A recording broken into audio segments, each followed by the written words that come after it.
Assalamualaikum warahmatullahi wabarakatuh. Selamat pagi teman-teman semuanya. Dimanapun kalian berada, semoga kita semua dalam lindungan Allah dan senantiasa diberi kesehatan.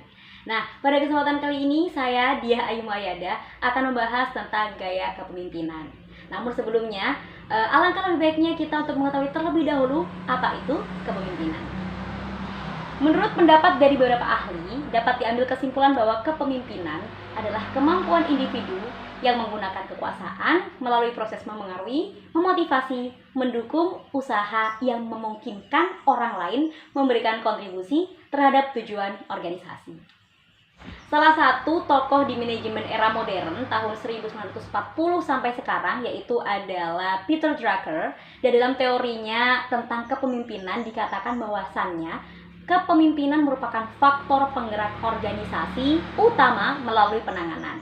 Nah, oleh karena itu, keberadaan pemimpin memberikan dampak positif bagi perkembangan organisasi dan manusia di dalamnya. The Great Person Theory merupakan suatu pandangan yang menjelaskan bahwasannya kepemimpinan atau pemimpin memiliki sifat khusus yang membedakan mereka dengan orang lain. Nah, sifat inilah yang akhirnya bertanggung jawab atas posisi dan kewenangannya. Dikatakan juga pada teori ini karakteristik-karakteristik pemimpin yang sukses diantaranya memiliki drive atau dorongan, yaitu harapan untuk berprestasi, memiliki ambisi, energi yang tinggi, serta berinisiatif. Yang kedua, honesty and integrity, yang artinya kejujuran dan integritas yang merupakan bentuk sifat bisa dipercaya, dapat diandalkan, dan bersifat terbuka. Yang ketiga, leadership motivation, yaitu adanya keinginan yang memengaruhi orang lain untuk mencapai tujuan bersama. Selanjutnya yang keempat adalah self-confident, yaitu sikap percaya diri terhadap segala hal yang dimilikinya. Yang kelima, cognitive ability, yaitu kemampuan mengintegrasikan dan menginterpretasikan suatu informasi.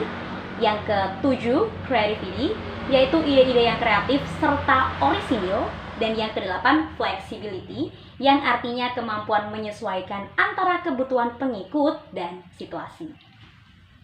Nah, dalam memimpin anggota organisasinya, pemimpin pasti memiliki gaya masing-masing yang tentunya tingkat keefektivitasannya bergantung pada budaya organisasi, otoritas yang dimiliki, tujuan, dan lain sebagainya. Jenis-jenis gaya kepemimpinan pun yang paling umum kita temui diantaranya ada yang pertama yaitu kepemimpinan demokratis. Nah, ini artinya pemimpin yang untuk mengambil keputusannya selalu mempertimbangkan masukan-masukan dari orang yang dipimpin atau anggota organisasinya. Jadi di sini anggota atau yang dipimpin itu memiliki kebebasan untuk berpendapat. Pemimpin dengan gaya demokratis berpikir bahwa pendapat yang dilontarkan oleh anggota yang dipimpinnya ini merupakan usaha bersama untuk menemukan solusi dari masalah di organisasi yang terjadi. Dan ini juga dianggap dapat memperkuat kerjasama tim antara pemimpin dan orang yang dipimpin. Tipe atau gaya kepemimpinan yang kedua yaitu kepemimpinan otoriter, yang mana gaya ini sangat bertolak belakang atau sangat berkebalikan dengan gaya kepemimpinan demokratis. Yang mana gaya kepemimpinan otoriter ini benar-benar pemimpin yang mengambil keputusan sendiri. Jadi keputusan pemimpin ini bersifat absolut atau harus dipatuhi. Nah, ini kebanyakan atau paling umum ada di instansi militer yang mana perintah atasan memang hal yang harus dilakukan. Tapi ini tidak berarti perwira yang berpangkat tinggi dapat semena-mena atau sesuka hatinya untuk mengatur bawahannya. Hal ini dikarenakan dalam dunia militer itu kepatuhan terhadap perintah dan juga SOP yang berlaku bisa berdampak pada keselamatan anggota dalam menjalankan operasinya. Nah, selanjutnya yaitu kepemimpinan transaksional.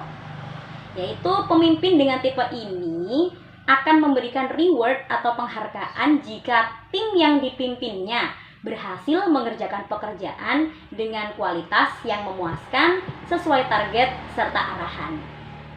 Selanjutnya yang keempat yaitu pemimpin atau kepemimpinan transformasional. Gaya kepemimpinan transformasional ini selalu berupaya untuk mengubah timnya ke arah yang lebih baik, yang berupa penambahan skill set dan kemampuan untuk melaksanakan pekerjaan dengan lebih cepat.